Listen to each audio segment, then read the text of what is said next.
Армысыздар ардақты ағайын. Қайырлы күн, көрермен. Карантиндік шектеулер жеңілдетілген соң қазақстандықтарға театрларға баруға мүмкіндік берілді. Осы аптаның басында Алматы қаласындағы театрлар өз жұмыстарын бастады. Ал кинотеатрлар әлі де жабық. Кинотеатрлар жұмысының жандануына не кедергі? Пандемиядан кейін отандық киноиндустрияның жағдайы не болмақ? Жалпы киноның болашағы қалай? Бүгін осы сұрақтарға жауап іздейміз. Құрметті көрермендер, тақырыпқа қатысты пікірлеріңіз бен сауалдарыңыз болса, 837-890-66-90 WhatsApp нөміріне жолдаңыздар. Сондай-ақ Инстаграмдағы бүгін астыңғы сызықша хабар парақшамызға да пікір қалдырып, ой қосып отырыңыздар. Сонымен құрметті қонақтар, студиямызға қош келдіңіздер. Енді мынандай бір дерек айта кетейік. 92 кинотеатр мен оларға қарасты 300 кинозал жұмыс істеп тұрған елімізде. 6000-нан аса адам осы жұмыс орындарында қызмет істеп, өздерінің отбасыларын асырап, салада еңбек еткен. Қазір сол кинотеатрлардың 10-ға жуығы жабылып үлгеріпті.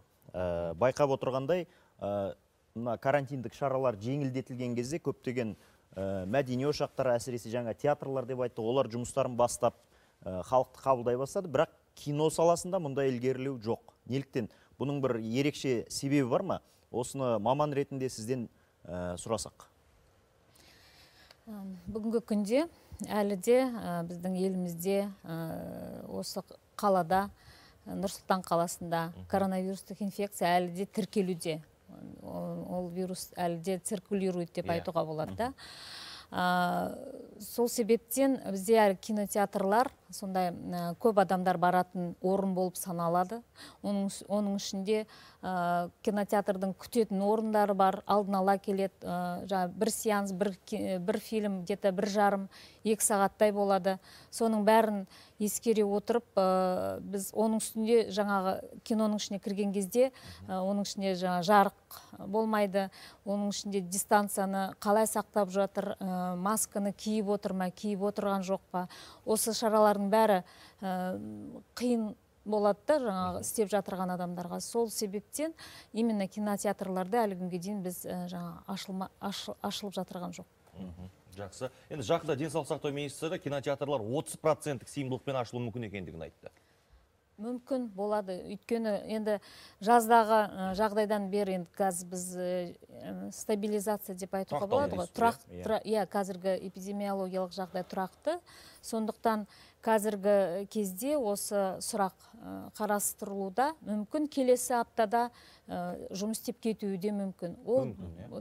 Күнделікті біз мысалы эпидемиологиялық жағдайға қарап отырмыз.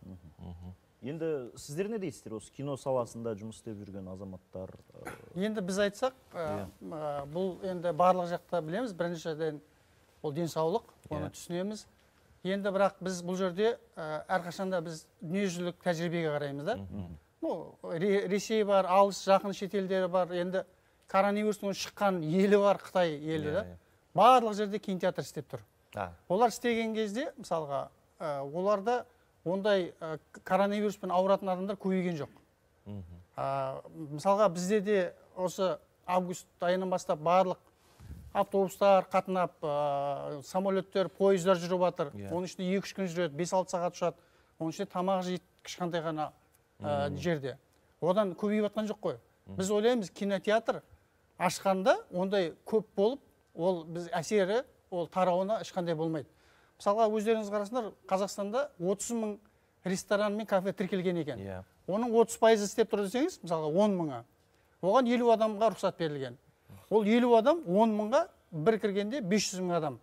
Түскі тамаққа, кешкі тамаққа кірсек, сонда күніне 1 миллион адам кіреді. Ал кинотеатрда күніне 30%-дық рұқсат етсе, 30%-бен адамдар кіргізіп орындарына. Күніне 15 000 адамнан артық келмейді оған, 15-18 000 адам.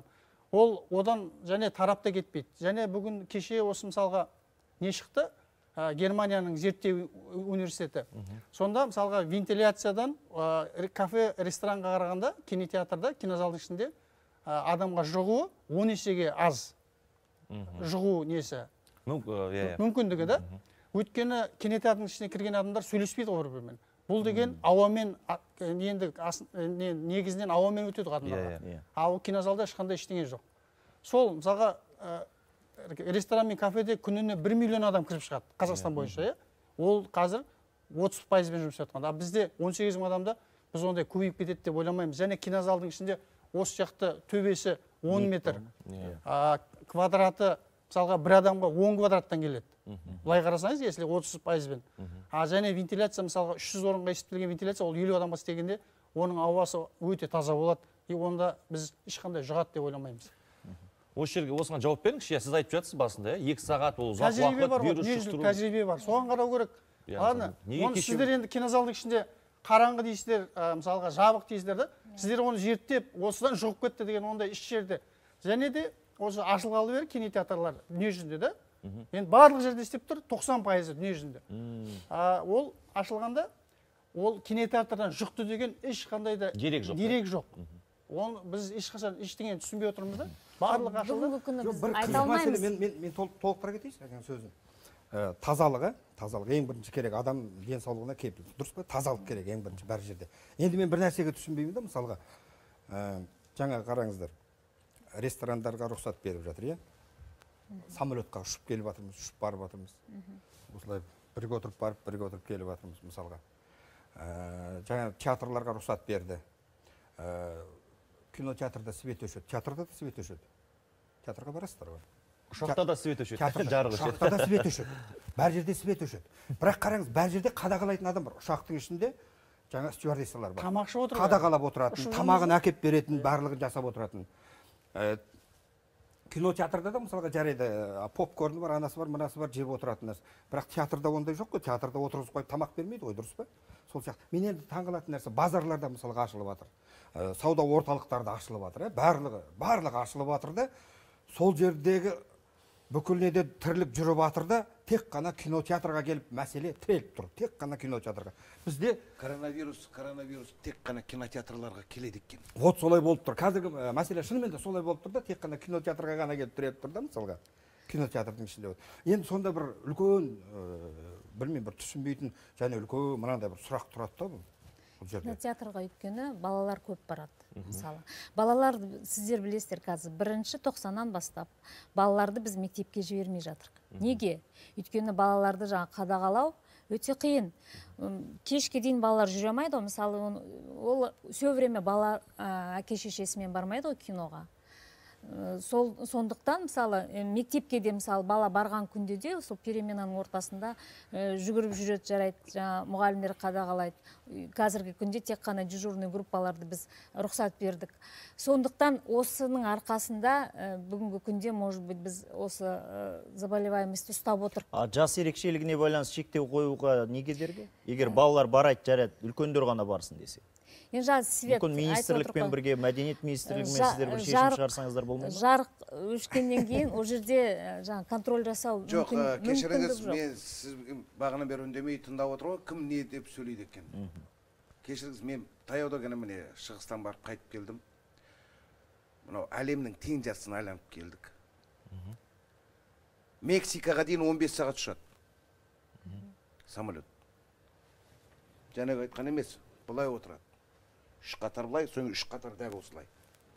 Аэропорт неге жаппайсыңдар? Жамдар, о жерде кішкентай балалар бар. Шалдар жүр, 60-70-тегі. Жамдар соны. Әділеттік қайда? Әділеттік, маған сол сұраққа жауап берсеңіздер болды. Мен тұрамда кетіп қаламыз. Сұрағыма жауап берсеңіздер. Әділеттік қайда? Кинотеатр ашылмасын, кішкентай балалар. Тыйым салу керек. Мынандай жастан, мынандай жасқа дейін кіруге рұқсат жоқ. Бұл кісілер істейді. Сіздер білесіздер ме? Жалғыз бұл кісілер емес қазір зардап шегіп жатқан. Мен актер ретінде мен зардап шегіп жатырмын. Мен 8 ай жұмыссыз отырмын. Неге білесіздер ме? Өйткені бұлар кино шығармайды, кино түсіріп жатқан адамдар мынадарға бере алмайды. Яғни олар түсіргісі келмейді. Түсірмеге сөйім, мені актер ретінде мен шығармайды. 8 айда 42.500 өкімет маған берді. Аллаға тәубе. Қуанып отырмын. Үй сатып алам ба деген ой бар. Осы сұрағыма маған жауап беріңіздерші. Неге аэропорт жаппайсыңдар? Неге базарды жаппайсыңдар? Қыж-қыж қайнап жүр халық. Баласымен, шағасымен жүр. Бала шағасымен. Неге жаппайсыңдар оны? Киноны можно үйде де көруге, мысалы. Сіздер түсінген жоқсыздар. Мен тамақты қайдан жеймін? Жоқ, ақшаны қайдан аламын? Қажекен өте дұрыс айтады, қаншама адам жұмыссыз қалып отыр да, мысалға. Кинотеатрдың өзінде емес, онымен байланысты көп. Адамдар былай ойлайды, негізі жалпы адам баласы былай ойлайды. Кинотеатрда кинотеатрда бір-ақ адам алады ақшаны, оны кинотеатрды басқарып отырған, не болмаса ұстап отырған адам сол ғана бүкіл ақшаны сол алады деп. Солай негізі адамның түсінігі сондай. Ой, кинотеатрды кім ұстап отыр, сол бай, соның бүкіл ақша сонда. Жоқ, кешіріп қойыңыз. Оның ішінде қаншама адам, қаншама қарапайым халық жұмыс істеп жатыр. Мен сізге жарайды жоғары жақтағы администрациясын басқасын айтпай қояйын. Ең соңында ол жерде тазалық ұстайтын, кәдімгі өзіміздің пол жуатын, біреудің киімін қабылдап алатын, тағы да басқа. Онымен қанша адам жұмыс істеп жатыр, қаншама гример бар, басқасы бар. Иә, ол бір. Онымен қатар кинотеатрдың ішінде, оның ішінде қаншама сауда жүріп отыр мысалға. Тағы да ол қарап отырыңыз. Қаншама бутиктер бар мысалға. Жай ғана, мысалы кино келген кезде сен тек қана билет алып киноға 2000 теңге, мысалы примерно айтып отырмын да, билет алып сол ғана сонымен кірмейсің ғой оның ішінде. Мысалға айтатын болсам, оның ішінде жаңағы алатын попкорның бар, суың бар. Оны сен қайдан аласың? Даладан барып алып келмейсің ғой. Оның ішінде де кинотеатр ішінде қарастырылып қойған. Адамға жағдай жасалып қойған. Сол жасалып қойған жағдайларға мысалға қазір кедергі болып тұр. Мына кинотеатрдың жабығы қаншама қалып жатыр. Халық сұрайды ол үшін. Ал енді бұл жарайды, бұл өзі кинотеатрдың ішіндегі нәрсе дейік, қаншама адам жұмыссыз қалып жатыр. Ал сыртындағы, мысалға біз кино түсіретін адамдармыз. Мысалға бізде жұмыссыз қалып отыр қазір, шындығын айтатын болсақ. Біздің өзімізде, мысалы команданың өзінде жоқ дегенде 40-50 адам жұмыс істейді.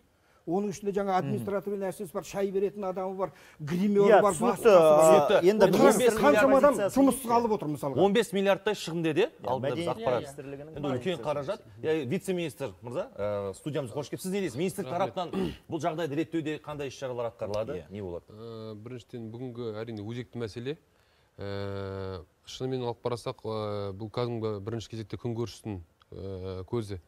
Екінші алған кезде қарап отқанымыз біздің бас санитарлық дәрігерлердің нұсқауымен ол бірінші азаматтардың қауіпсіздігі.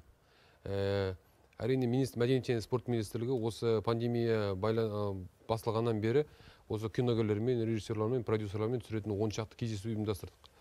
Қазір бас дәрігерге және ведомствоаралық комиссияның отырысына біздер осы кинотеатрларды ашу бойынша өзіміздің кезең-кезеңмен ұсыныстарымыз берген болатынбыз. Оның барлығы жаңағы мамандармен бірлесіп, ақылдасып жасап отқан дүниелер.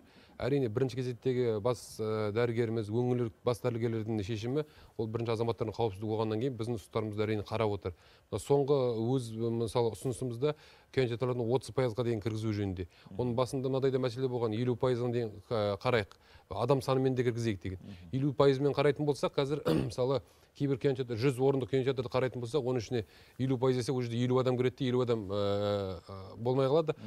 Енді 300 адамдық кинотеатрға қарайтын болсақ, оның 30%-ын есептейтін болсақ, онда жаңағы ара қашықтың бәрі сақтауға негізі мүмкіндік бар. Екінші мәселе министрлік тарапынан жасап жатқан дүние деген кезде біздің киногерлердің жалпы осы саланың мамандарын және осы саланың мемлекеттік орган ретінде біздерді әрине мазаландырады. Ол сұрақ себебі мемлекет тарапынан қолдау қазір өздеріңіз жақсы білесіздер, 1 қыркүйектегі президентіміз Қасым-Жомарт Кемелұлының халыққа жолдауында осы экономиканың тұрақтылығын негіздеу мақсатында қазір орта шағын бизнес өкілдеріне 0%-бен ставкаларының салықтан босатылды жыл соңына дейін. Екінші мәселе, бұл жерде қазір кинотеатрлар жаңа өзіңіз жақсы айттыңыз, ол 95 Қазақстанда кинотеатр бар екен, соның 4-еуі ғана мемлекетке қарайды да, қалғандардың барлығы жекеменшік. Яғни бұл орта шағын бизнес өкілдеріне жатады. Қазір енді оған байланысты мемлекет тарапынан өзінің тиісті көмектерін көрсетіп жатқан өзі білесіздер. Екінші мәселе, мәдениет министрлігі тарапынан біз өзіміздің алгоритмімізді былайша айтқан кезде кезең-кезеңмен кинотеатр болсын, театр болсын ашылу бойынша беріп келе жатырмыз.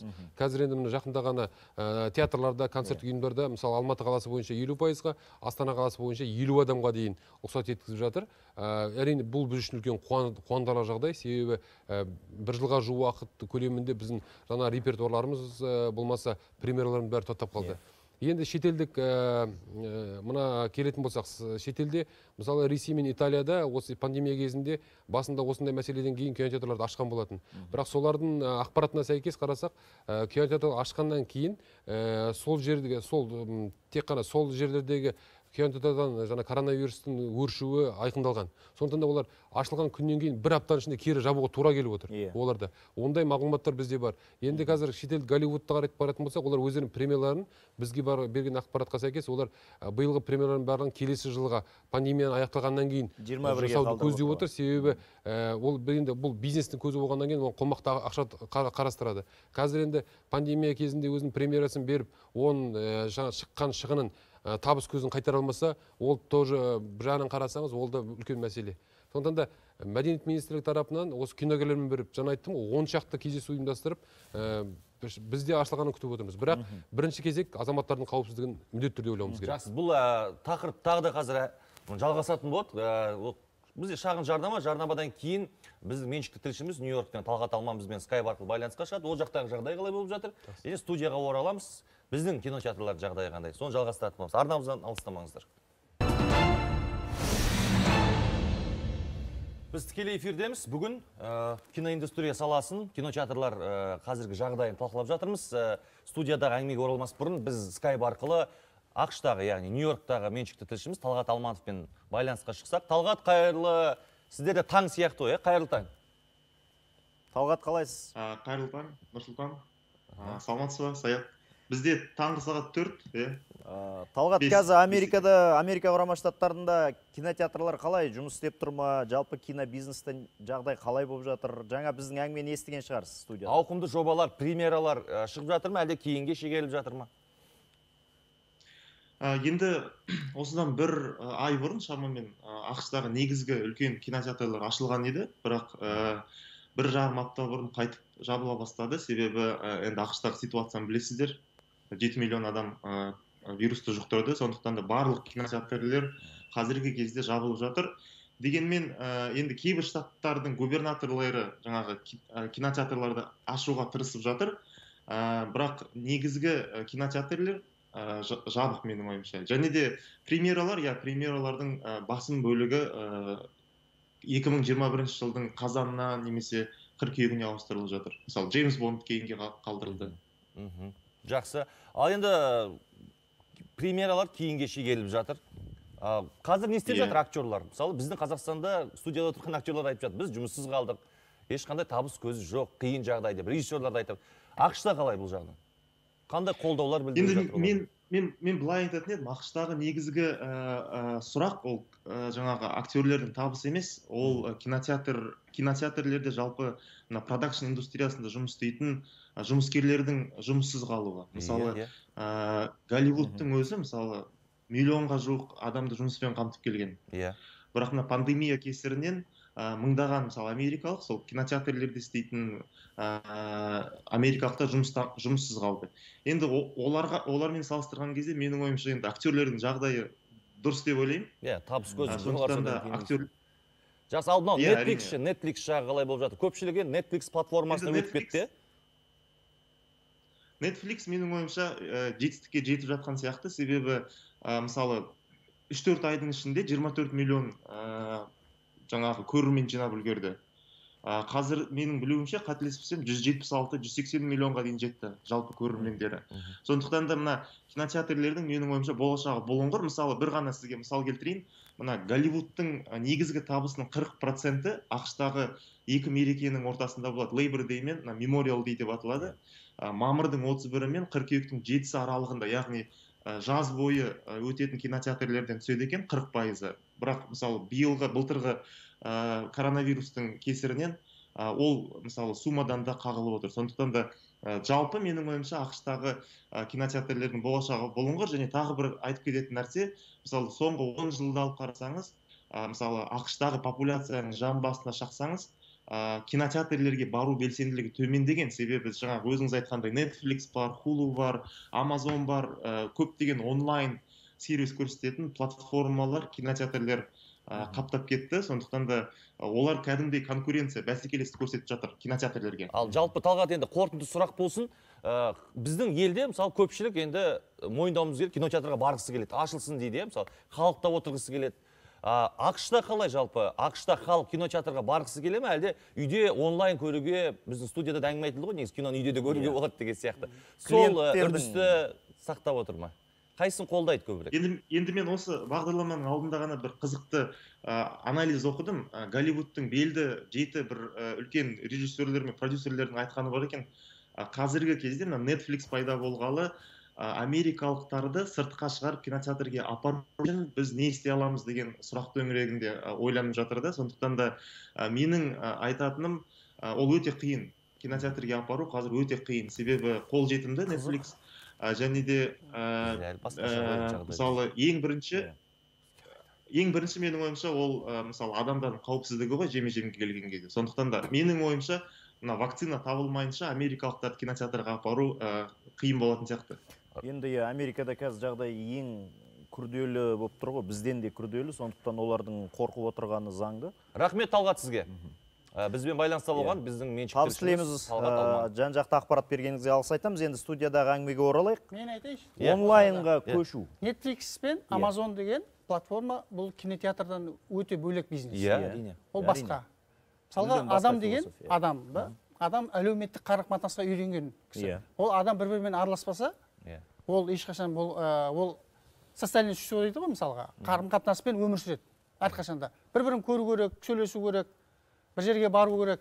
Ол үйінде отыра бермейді адам. Адамды ешқашан олай ешқанда ұстай алмайды. Ол адамның табиғаты, жаратылысы солай. Әлеуметтік қарым-қатынаста әрқашанда. Ал мысалға жігіт айтып отыр, енді мен өзім киномен айналысқаныма 20 жылдан асып кетті. Отау синема деген болған, содан бастадық. Біз мысалға киноны Совет үкіметі құлағаннан кейін 10-15 жылдан кейін қайтадан жандандырдық.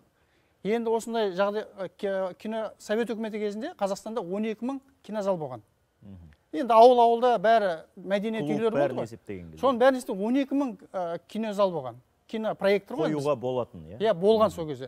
Қазір Қазақстанда сол 20 жыл, тоқтап қалған 20 жылдан кейін жанданған өзінде 360 кинозал бар. Ал енді бірақ қазіргі жағдайда біздің рыноктың несін есептегенде бізде 2000-дай кинозал болу керек Қазақстанда. Барлығының сұранысына ие болу үшін. Мысалға бізде үлкен-үлкен қала орталықтары бар, кейбір жерлер кинотеатрларда жоқ. Сол мысалға ол дамымай отыр. Біз енді қайтадан дамып, мысалға кішкентай бала сияқты тай-тай басып келе жатқан, бұл да бизнес қой, қайтадан дамып, жанданып келе жатқан. Соны осы коронавируспен енді осылай қазір жауып, қайтадан соны құлатқалы отыр да, құлатып, ол ары қарай дамымай отыр. Содан ол мысалға барлық бизнестің сауда орталығында мысалға ең үстінде тұратын бизнес бұл кинотеатр. Адамдарды алып келетін сол жерге. Ол кинотеатрға келген адам фастфудтар бар, ішіндегі бутиктер бар, киім-кешек, супермаркет барлығына келеді да, ол бәрі бір-бірімен байланысты бизнес. Соның ең үстінде тұратын кинотеатр. Оның арендасы да басқаларға 10 есе аз, бірақ бұның инвестициясы өте көп. Адам да көп жұмыс істейді. Енді мына жағдайды көріп. Жаңағы жігіт айтып отыр, енді мысалға мен 20 жыл болды да, мен жыл сайын 2-3 рет кинофорумға барам. Біз жаңағындай кинотеатр қай бағытта дамып артқан бәрін айтып отырамыз да. Мына жігіт енді көп нәрсені білмейтін шығар. Америкада жабылған кинотеатр, Cineworld деген компания. Олар контент жоқ, кино, фильм жоқ. Содан жабылып отыр. Олар коронавирустан емес. Оларға былай не губернатор емес, или сол жердің санитарлық дәрігері жабыңдар деген жоқ. Олар өздері жабылды. Ол ақпаратта бар. Өйткені оларда контент жоқ, фильм жоқ. Ресейдегі жағдай ше? Ресейде істеп жатыр олар. Енді жаңа сіз айтып отырсыз, Талғаттың сөзін келтіріп жатсыз, білмейтін шығар деп. Енді Талғат бұл жерде кинотеатрларға байланысты пікірін емес, жалпы Netflix-тің сондай баламалы технология ретіндегі позицияларын айтты. Жаңа сіз айттыңыз, егер мүмкіндік болса, тіпті келесі аптаның өзінде де ашуға болады деп айттыңыз ғой өзіңіз сөзінде. Бұған қандай жағдай керек? Айтыңызшы, соны бір тереңірек. Эпидемиологиялық жағдай. Біз күнделікті мысалы мен жұмысқа келген кезде ертеңгісін жаңа сводка келеді. Ауа райы сияқты. Ауа райы сияқты. Мен көріп отырамын. Кімнің ортасында, кімнің арасында, қандай жағдайда, мысалы, не только просто тіркелген жаңа ПЦР тапсырып, оған положительно, оның ішінде жаңа по контакту болады, оның ішінде самообращение бар, оның ішінде жаңағы бір жаққа кетем деп, соның алдын ала жаңа тексерілген адамда болады, мысалы. Оның бәріне қараймыз, оның ішінде жаңа балалар бар ма, дистанционно оқиды ма, жоқ, на самом деле сабаққа барады ма, жұмыс істейтін жаңа адамдар, олар қайталу түрде себептер болды ма, бір-бірімен қарым-қатынастағы болған бір семьяда мысалы неше тіркеліп жатыр. Соның бәріне біз қарап отырып, біз естественно анализ жасаймыз. Сондықтан осындай не туындайды.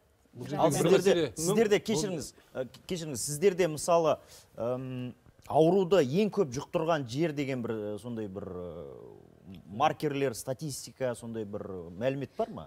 Оны көп деп базарда осынша жұқты, мысалы осы Вот бүгінгі как раз статистика бойынша 90-ның үстінде болды, мәлімет иә? Соның бір 30-ы мына жер, 40-ы былай, 20-сы осы жер, 10 мектеп деген. жоқ, мысалға міне Мысалы кинотеатрды біз айтып отырмыз ғой. неге кинотеатрға келіп тіреліп қалды да, бұл мысалға шынымен ондай нәрсе мен осы уақытқа естіген жоқпын. Ана жерде жұғыпты, мына жерде көп жұғыпты, я болмаса кинотеатрда жаңа көп ауырған жұққан екен деген ондай ақпарат жоқ қой. Енді қарап отырыңыз, қазір мен базарға баратында мысалға мынандай көрермен біреу ақ, естеріңізде болсын. Көрермен біреу ақ.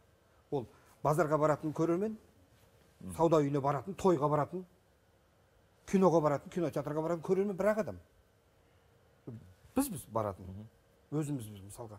Ол жерде бөлінбейді. Базарға баратындарға жұқпайды. Я болмаса ана ресторанға баратын 50 адамға жұқпайды. Жұқпайды. Иә. Ал енді кинотеатрға баратындарға жұғады. Почему-то. Олар тексеру керек. Оларды өткізу керек. Олар ауырды ма, ауырған жоқ па деген мәселе айтып отырсыз ғой. Олар сіз ана жаққа баратындарды солай тексересіздер ме мысалға? Примерно. Біз кинозалды көрсеттік, Айжан Есмағамбетова. Үлкен кинозал. Олар енді бәрін түсініксіз қарады. 1,5 ай өтті. Мысалға әрқашан осылай сөйлесеміз, уже 2 ай болды. Мүмкін деген сөзбен, иә? Мүмкін дегенмен осылай 2 ай болды әлі келе жатыр. Келесі апта деп жатыр ғой. Сіздерге енді келесі апта ол 2-3 күн қалды ғой? Сол алгоритм бәрі 22 күн қалды ғой. Дайындық болып жатыр ма? Дайындық бәрі бар бізде. Аз пайызбен ашылады дейді, қараңызшы. Ол аз пайызбен ашылған күннің өзінде жағдайы қалай болады? 30%, жарайды. 40% болсын мейлі. Бірақ бұрынғы жағдайы бола ала ма киноның? Бұл деген бизнес қой, бұл деген экономика. Азаматтар, мына жерде былай қарайық, мәдениет министрлігі, мәдениет және спорт министрлігі ретінде әрине біздің осы саладағы Қазақфильм бар сіздерде. Жалпы осы өнер адамдары өнер ғой енді кино деген. Сондықтан өнер адамдарының жағдайының жақсы болуы, біздің жаңағы оның жаңа өзіңіз айтпақшы кинотеатрдың дамуы бізді бірінші мазаландыратын және соған қызмет ететін біздер өзіміз зерттейміз. Екінші мәселе мынада менің жеке азаматтық пікірім. Әрине біз бәрін жағдайды айтып отырмыз. Бірақ осы коронавирустың өршіген кезінде қаншама адам осы Қазақстанда қаншама біздің тұлғаларымыздан, ағайын тумаларымыздан айырылды. Сол кезде біздер ешкімді ойлаған жоқпыз. Ол кезде ойлайтын нәрсеміз отбасының амандығы, ағайынның амандығы болды. Ендігі екінші нәрсе, сол кезде осы біздің ақ халатты абзалдандардың дәрігерлерін жедел шақырған кезде, осылардың келген кезде, қазақша айтқан кезде құдайымыз үрінде қуандық. Екінші мәселе, осы нәрсені біз ұмытпауымыз керек секілді. Осындай мәселеге келген кезде біз саналы түрде баруымыз керек. Әрине бұл неге кинотеатр деген сұраққа мен маман емеспін, денсаулық сақтаудың. Мамандар айтып жатыр, бірақ мәдениет министрі өзінің жаңа кезең-кезеңмен жасалатын алгоритмдерін беріп отырмыз. Ол сіздермен біргесіп, осы мамандармен бірге жасап отқан дүние. Бірақ бастысы әрине, мына өзіміздің сол кездегі өткен анау баяғыда шапан кезінде не болғанымызды ұмытпауымыз керек қой. Сонда мына жағдай өршеленіп кетіп жататын болса, біз кинотеатрға баламызды бір күндік көрсінде барып, оның зардабы шегетін болса, Құдай одан сақтасын деген нәрсе бар. Бірақ дегенмен бұл болашақта осы менің ойымша үлкен үмітіміз бар. Бас дәрігерде, денсаулық сақтау мамандары да осыны жүйелі түрде бізге шешімін шығарады деген. Менің ойымша осы 1 ай бұрында осы мәселе қозғалып келе жатыр. Одан да бұрында қозғалып келе жатыр. Қазір де келесі апта деп отыр, бірақ ешкім оған келесі аптада ашылатынына уәде бере алмайды. Себебі ертең күн басқаша өзгеретін болса, шетелде менің білімше әртүрлі жағдайлар болып жатыр. Соның барлығы тек кинотеатрға келіп тіреліп тұр да. Жоқ, мәселе жалғыз кинотеатр емес. Бұл жерде басқа да бизнес өкілдері бар ғой. Кинотеатрлар ол шағын орта бизнес болып саналады. Сондықтан да бұл жердегі мәселені әрине біз ашылып жатса, оған бірінші қуанатын адамдардың бірі мәдениет министрлігі. Бір дегенмен екінші мәселе осы жағдайды реттелген дұрыс бар деп ойлаймын. Менде бір сауал бар да. Қазір енді елдің арасында көп айтылады, көп біліп те жүр.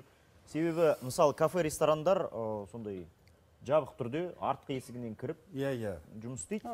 Тойхана бәрі сонда. Тойхана бәрі. Негізі бар ғой, азаматтар. Ал кинода тойханалар кафеге өзгертіп қойды, нелерін, сыртындағы жарнамаларын. Кафе деп қойды да, ішінде той өткізіп жатыр. Жалпы тойхана емес. Мен айта кетейінші. Бұл ауру, бұл жалпы негізі біз кино саласы болған ғана өзі бір киношниктар жиналып, бірақ тақырыпты қозғап отырмыз да. Бұл жалпы бізге жеңіл тиген жоқ қой, шынында керек. Әрине. Бұл жалпы киноға емес, бұл кинотеатрға емес, бұл жалпы қазаққа. Жарайды, алысқа бармай қояйық, шетелге бармай қояйық. Бұл біз жалпы қазақ үшін, мұсылман үшін өте ауыр болды, дұрыс па?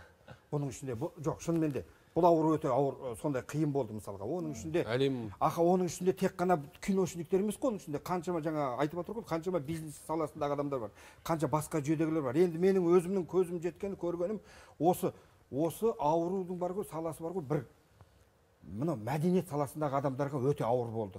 Шынды керек. Бизнесмендер жарайды түсіне мен шаруашылықтағы неткен өзі. Өйткені осы мәдениет саласында жүрген жаңағы, енді оның ішінде кинода кіреді, оның ішінде артист те кіреді, оның ішінде әнші де кіреді, басқасы да кіреді. Өзі солардың бір өзі шулдап кеткен халық осы Қазақстан солай өнер адамдары ғана болды ғой мысалға.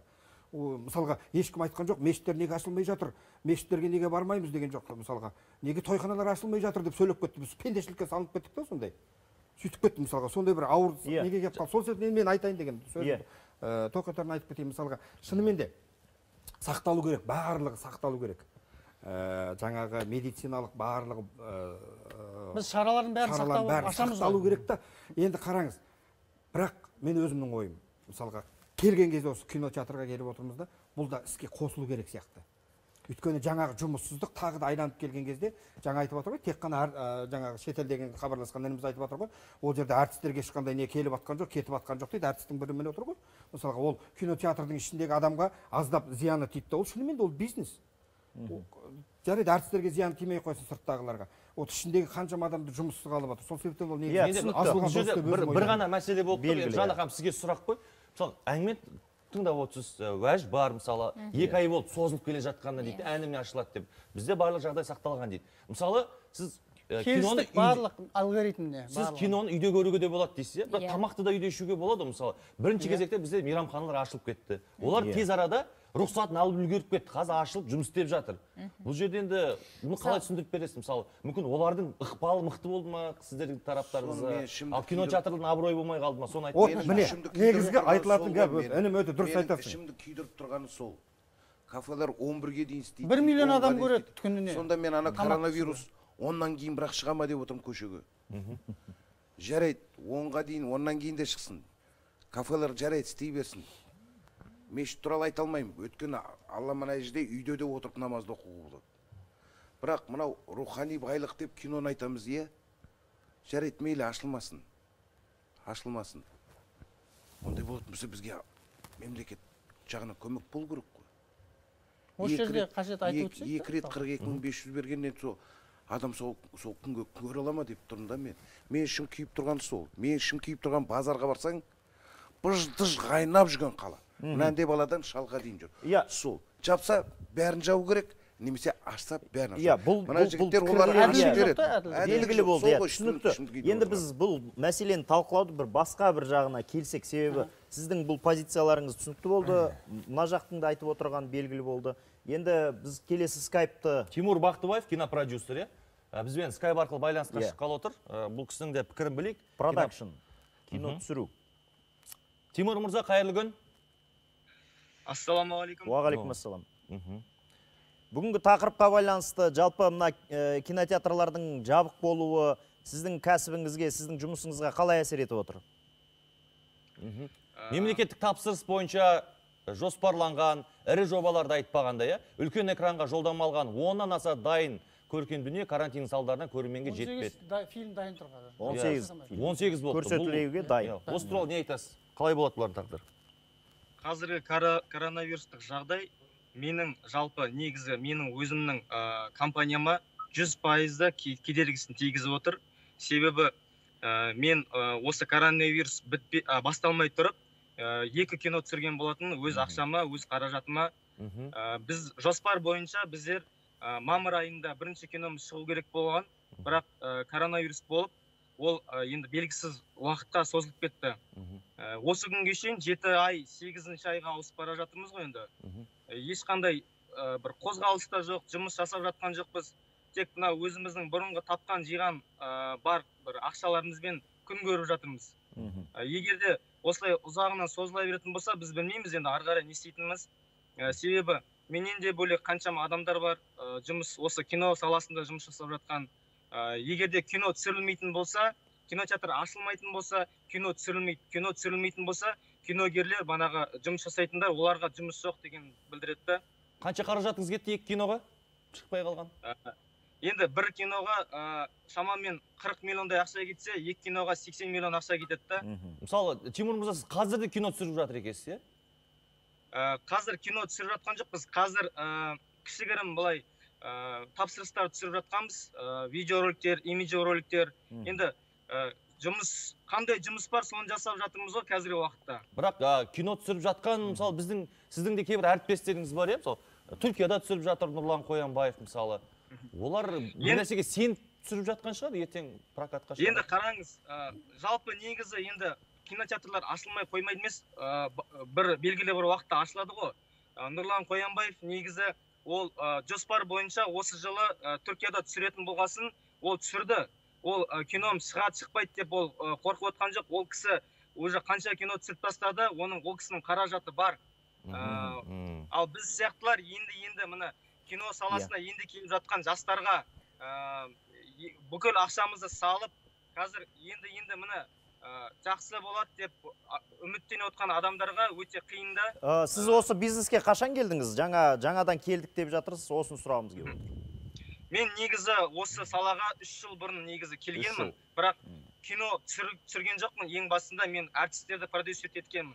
Бірақ осы кино саласында, өнер саласында опыт жинап, яғни барлық нәрсені түсінгеннен кейін 2019 жылы бірінші киномда таспалаған болатынмын. Жақсы. Рахмет Тимур, сізге пікіріңіз түсінікті болды бізге. Табыс тілейміз. Табыс тілейміз. Аман есен экранға оралыңыздар тезірек. Енді Қажет мырза, Оспан, Түркияны айтып қалдық. Сіз де бардыңыз ғой сол жаққа, иә? Ол жақта пандемия барысында кино түсіруге ешқандай бір қиындықтар туындаған жоқ па? Жоқ, ол жерде бәрі ашық тұр. Кинотеатрларда ашық тұр, базарларда, демалатын орындарда, пляж бәрі ашық тұр. Бірақ ол жерде адамдардың бір-біріне деген сана сезімдері мықты. Бір адамды көріп қалса маскасыз сөйлейді, киіп ал маскаңды. Ол жерде бір-бірін тыңдайды. Ол жерде анау мешіттерде ашық тұр, бәрі ашық тұр. Бірақ халық өзі-өзін сақтап, маскасын киіп алып жүреді. Оны көрдік. Мәселе мен жаңа айтып отырған Нұрлан дейді, жарайды, ол Нұрлан бір өзі жалғыз шығар, қаражаты бар. Мәселе мен жаңа сіздермен толық келсем, ол дұрыс, ол денсаулықты сақтау керек, ол бәрі санитарлық нормаларды қарау керек. Сөйтіп мынау қазір базарда сауда үйлер істеп атқандай кинотеатрларды істеуге болады.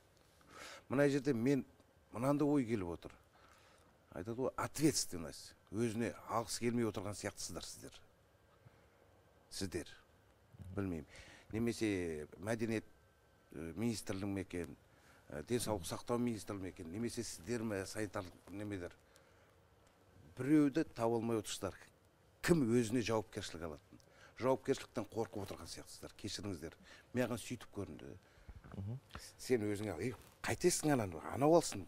Бірдеңке болса, үй жоқ, мынау болсын деп. Бір-бірлеріне бүйтіп батқан сияқтысыздар. Жақсы, сіз не дейсіз Жанахам? Айтыңызшы, енді шыны керек, келесі апта ашылуы мүмкін дейсіз, бірақ ашылмай қалуы да мүмкін. 2 ай болды деп жатсыз ғой, сондай сөзбен келе жатқанына. Не болады? Келісіп істеуге болады оны. Мысалы, қазір жабық ғимараттардағы спорт іс-шаралары жүргізіліп жатыр, басталды, көріп жатырмыз. Эфирден де трансляциясы болып жатыр, біз байқап. Енді спорттан да хабардармыз ғой. Бұл жерден без зрителей жаңағыдай көретін адамдар жоқ па? Командаларда 20 адамнан ойнайды, штаб бар, бапкерлік штаб бар, түсірілім тобы бар деген сияқты. Кемі бір кинотеатр демекші, мысалы, мен жаңа бұл жерде бір белгілі бір позицияны алып тұрған жоқ.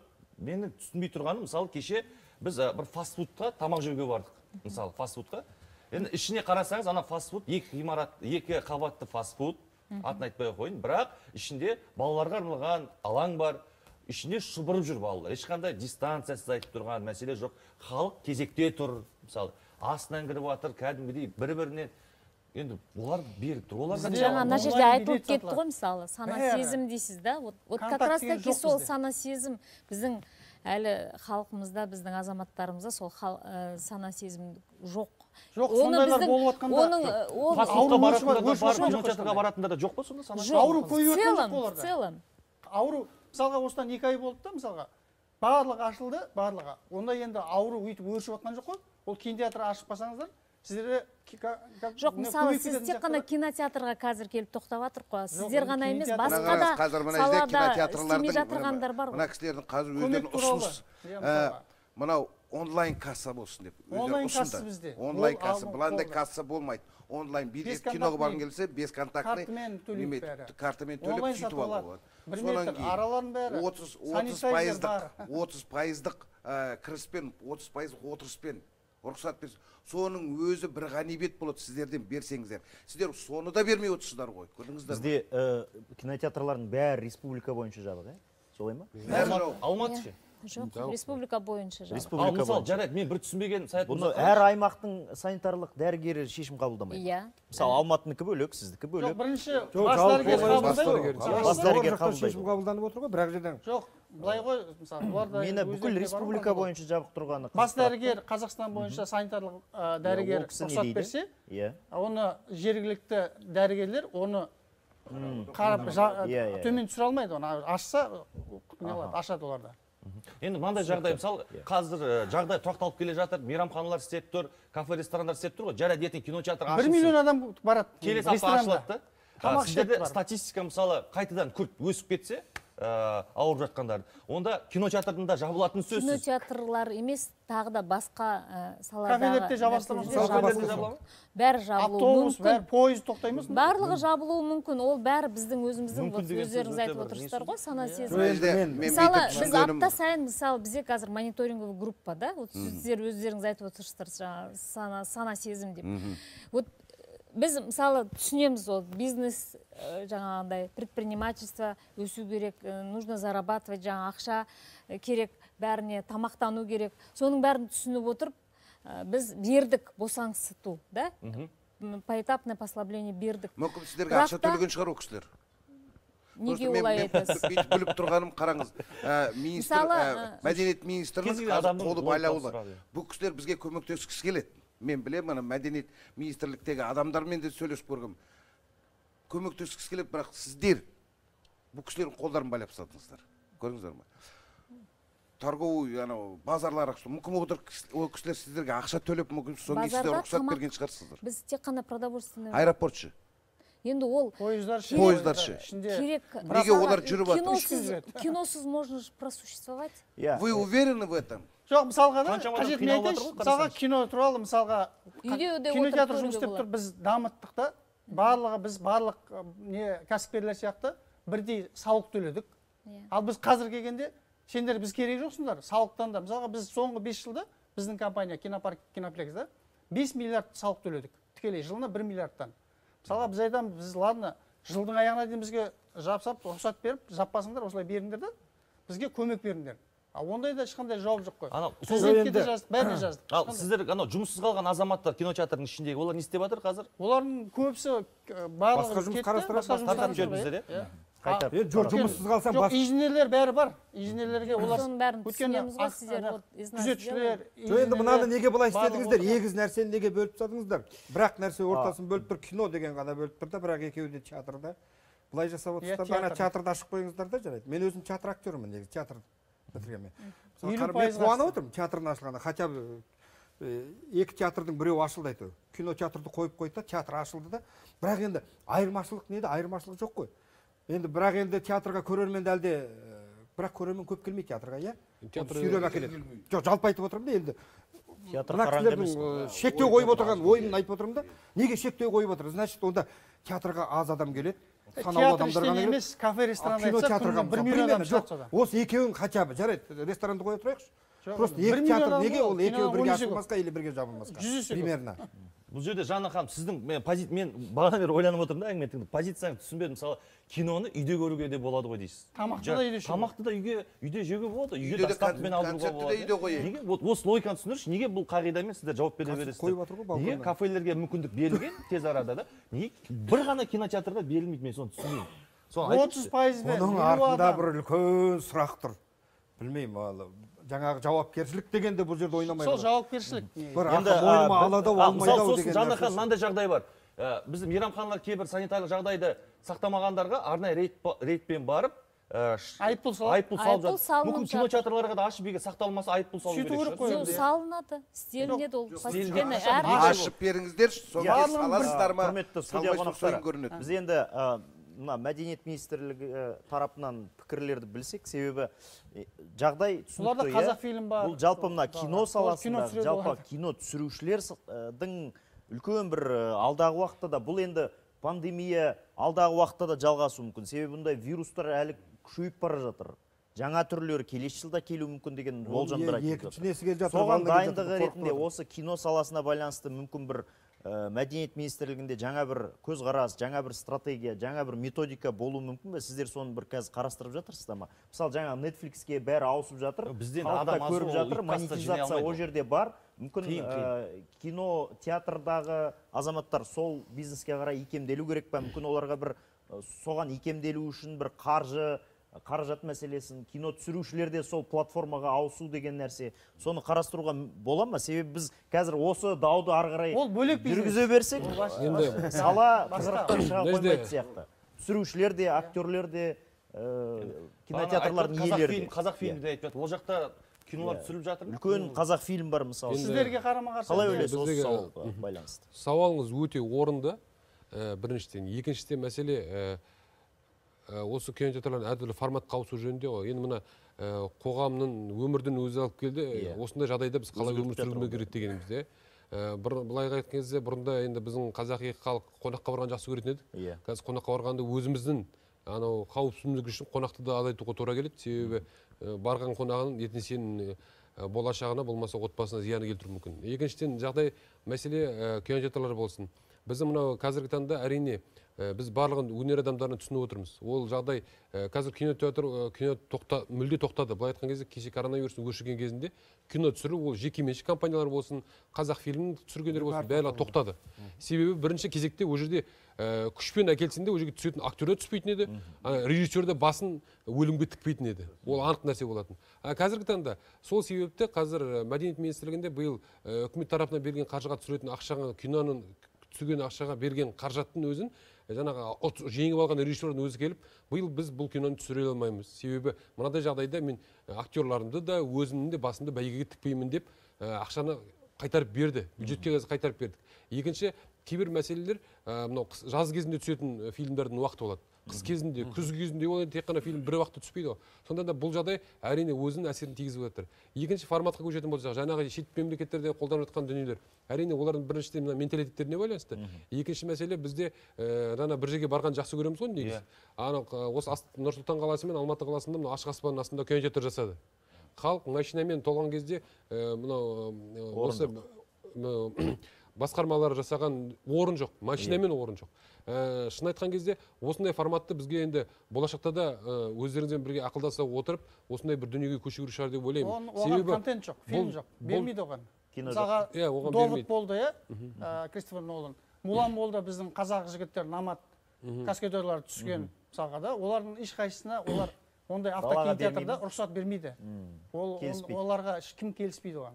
Сіздер көрсеңіздер ескі фильмдерді ғана көріп, қазақ фильмдерді. Енді бұл сол кезде бір тығырықтан шешіп шығудың бір жолы ғана қарастырылған. Енді болашақта мәдениет министрлігінде осы механизм ғой, былай айтқан кезде. Болашақта қалай жұмыс жасаймыз? Әлем өзінің өмір сүру, күнделікті өмір сүруін өзгеріп жатқан кезде біз неге өзгермесек деген әрине сұрақ. Мысалы, білім беру саласы онлайнға көшіп. Әрине. Көшіп үлгерді.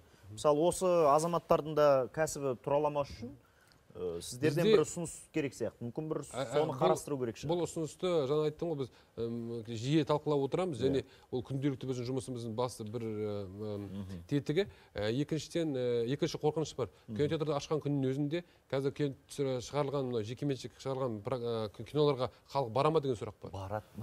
Қазір халық қорықпайды. Жоқ, қазір ескі кинолардың бәрін интернетте бәрі көріп болды. Бұл енді бизнестің жолы ғой, сондықтан да ол мүмкін барады шығар, бармайтын шығар, оны білмеймін. Әркімнің өзінің шешіміне байланысты. Екінші мәселе, әрине, мен жаңа айттым ғой, бұл жағдайда кинотеатрдың қазіргі таңда ашылып, оның бір тұрақты негізде жұмыс істеуіне мәдениет министрлігі өзінің алгоритмдерін жасап, тағы да қайталап айтамын. Біздің бас дәрігерлерімізге берген болатынбыз дәрігерімізге. Бұл жатта қазір қарастырып жатыр, бірақ шешімді қабылдайтын кез келген жағдайда тек қана кино болсын, басқа сала болсын, осы ақпаратты абзалдандар қазіргі таңда. Жақсы. Сондықтан да бұл кісілердің шешімі маңызды және шешім шығаратын осы кісілер, біз оған бағынамыз. Бізде қазір шағын жарнамадан кейін эфирге қайта ораламыз. Қандай алгоритм, не алгоритм ол бізге халыққа түсіндіріп берсін, соны біз қазір бірге еститін боламыз. Артынша тағы да скайп арқылы тағы бір қонақпен байланысқа шығамыз.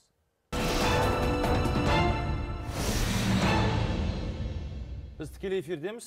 Бүгін бағдарламасы кинотеатрлар тақырыбын қозғап жатырмыз. Ашыла ма, ашылмай ма?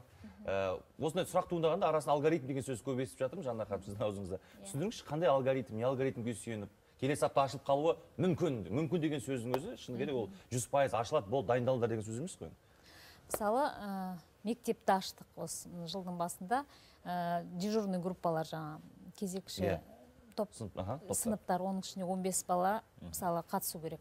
Соның ішінде әр мектепке емес, осы жаңа объект образованияға алгоритмді жаздық. Оның ішінде жаңаға келген кезде термометрия, температурасын өлшеу керек, сол алгоритм болып саналады.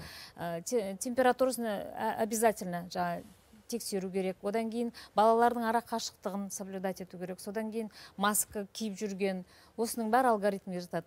Тек қана мектепке емес, тағы да басқа сфера деятельности, солардың бәріне алгоритм жазылады мысалы. Ресторандарда да мысалы, қалай олар жұмыс істеу керек, дистанция, сол бәрі болу керек.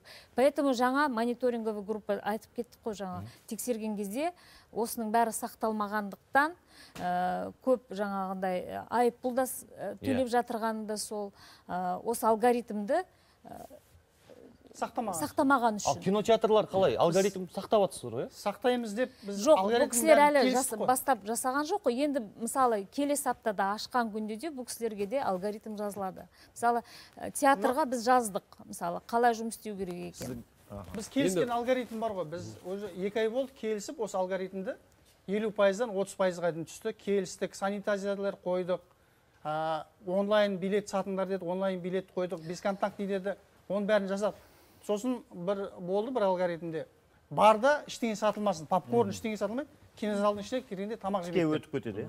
Иә, сондай депті. Оған да келістік біз. Одан кейін бізде 27 мың адам петицияға қол қойыпты. 27 мың адам 27 мың қолдап отқан. Оның бәрі иененімен кәдімгідей, ол айналдыратын дауыс беру емес, кәдімгідей иенмен. Сіз сұрағыңыз бар ғой, алгоритм деген халыққа түсінікті үшін айтатын. Мәдениет министрлігінің алгоритмін айтып кетейін. Ол кезең-кезеңмен жүзеге асыру. Алгоритмнен жалпы түп мағынасы сол ғой.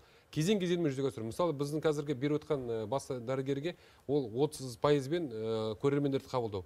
Одан кейін екінші кезеңге 50%-бен қабылдау. Үшінші кезеңде 70%-бен қабылдау, сол секілді жүреді. Екінші кезең-кезеңмен жазылудың өзі жаңағы айтқан біздің форматты ауыстыру. Болашақта біздің енді бұл шағын орта бизнес өкілдері болғаннан кейін бұл кісілер және үкімет тарапынан да, біз министрлік тарапынан да болашақта жаңағы киноларымызды қандай форматтарда ауыстырып бере аламыз. Көрерменге қалай жаңа туындыларымызды көрсете аламыз. Қалай жаңа өнер жаңағы адамдарын жас толқынының ішінде соны танымал ете аламыз деген сияқты сұрақтарға ол әртүрлі кезеңдермен жұмыс істеп отырмыз. Себебі болашақ жаңағы осы жағдай сол басқа құралдарды іздеуге мәжбүрлеп отыр. Сондықтан да болашақта да мүмкін кинотеатрда қазір бүгін жаңа онлайн билет сатып, оны кассаға келтірмеу жөнінде осы біздің ішімізде бар ғой. Ол да бір шешімнің бір ыңғайы. Жақсы, қазір енді бізбен тікелей байланыста скайппен ұлттық киноның қолдау орталығы хабардаштық, дистрибуция бөлімінің жетекшісі Аруана Серікбаева ханым бар екен. Аруана ханым, қайырлы күн. Сіз тікелей эфирдесіз. Қазір кезде қазақ киносы қандай жағдайда деген сұрақты талқылап отырмыз. Сіздің алып қосарыңыз бар ма? Артынша негізгі сұрақтарды қоя берейік. Қазақ киносы қазір уақытта енді баяу-баяу ақырын-ақыр түсіріп жатыр. Негізі басынан бастап бағдарламаны қарап отырмын. Мен айта кетерім бір мәселе. Өткен жылы 2019 жылы қазақстандық 36 фильм прокатқа шыққан екен. Осы жылы 20 жылы тек қана 7 фильм прокатқа шықты. Ол бірінші мәселе. Екінші мәселе, егер кино туралы заңға көз жүгіртетін болатын болсақ, ол жерде мынандай басты мәселе бар. Мемлекеттік бюджетке түсірілген фильмдердің кинотеатралдық прокаттан немесе басқа прокаттан 80% продюсерларға жіберіледі, 20% мемлекеттің тарапында қалады және ұлттық кино қолдау орталығының қайтадан қайтарылады. Мемлекеттік неге қайтарылады. Сондықтан айта кететін жаңағы стриминговый платформа туралы біраз әңгіме қозғалып отыр. Егер мысалы кинотеатрлық прокаттан бюджет 100% болатын болса, телеканал мен стриминговый платформадан тек 1 және 2% ғана табыс табылады. Ол басты мәселе. Егер бұл деген құлаққа алтын сырға деп айтамын, біз жаңағы денсаулық министрлігіне және біз мәдениет және спорт министрлігімен осы жаңа айтып кеткендей жылдың басынан бастап 10 шақты конференция өткіздік, біраз алгоритмдерді бірге де жасадық кинотеатрлармен. Қазіргі уақытта енді қазақ киносы баяу жақсы. Аруана, түсінікті. Енді сіздің киноиндустрияны дамытуға қолдау мақсатында қандай шаралар жасалып жатыр? Ұлттық киноны қолдау орталығы деген атауы бар енді. Сіздер тараптарыңыз қандай нақты? Жаңа айтып кеткендей, біз кинотеатрлармен алгоритм біраз кинотеатрлармен және ұлттық палата, Атамекен ұлттық палатасымен бірге осы алгоритм бәрін бірге жұмыс істегенбіз, бәрін бірге жасағанбыз. Біріншіден келесі аптада бізде жаңағы конференция жаңа кинотеатрды қалай ашамыз деген келесі апта енді бола ма конференция? Әлі шешілген жоқ қол мәселе? Жоқ, енді шешілмей тұрғандықтан біз айына 1-2 рет осы мәселені көтереміз. Қазір енді сол конференцияда біраз сұрақтарды қозғаймыз, жаңағы кинотеатрды ашу деген. Сіздің пікіріңіз қандай? Кинотеатрларды келесі аптада ашуға бола ма, болмай ма? Менің пікірім, ашу керек. Егер біз қазақстандық киноларды көргіміз келетін болса, динамика көргіміз келетін болса, бірінші очередь кинотеатрларды ашу керек. Өйткені әріптестер айтып кеткендей, фильмді бірінші очередь түсірген кезде продюсер олар ертең прокатта қандай бюджет қайтарып алам, сондай мәселемен түсіреді. Енді бизнес қой бұл деген. Әр салынған ақша қайтарылу керек. Сондықтан кинотеатрларды ашу керек. Телеканалдармен онлайн стриминг ол бірталай, бірақ кинотеатрлар болмаса, біздің кино просто тұрып қалады. Прокат болмаса, олар табыс таппайды дейсіз ғой. Бізде стримингтің мәдениеті әлі жоқ қой. Жалпы танымалдылықты да отандық фильмдерден мысалға. Ұлттық киноны қолдау орталығы ашылсын деп жатыр. Не және спорт министрлігі қарсы емес. Кино орталықтар ашылсын деп жатыр. Екі бастан ашылсын. Кім қарсы болып отыр? Неге тоқтап қалып жатыр? Қай жерде тоқтап қалып жатыр? Алгоритм қай жерде бұзылып жатыр? Соны айтыңызшы, Жана ханым. Қай жерде кім жоқ деп? Пандемия. Бұл жоқ, енді сіздерде тәжірибе жоқ қой кинотеатрда сол тарқап жатыр деген. Егер былай істесек қайтеді? Мысалы, енді бұл жерде бір консенсусқа келу ғой, бұл жерде. Мысалы, сіздердің жаңағы талаптарды бұзса, бірден айыппұл салынады ғой бізде. Кафе, ресторан дейміз. Мүмкін бұл кісілерге айту керек шығар. Сіздер кинотеатрды осылай ашамыз, бір 50%-ға. Бірақ, егер біз тексерген кезде қолға түссеңдер, сендерге салынатын айыппұл басқалардыңкінен бір 15 есе болсын десе.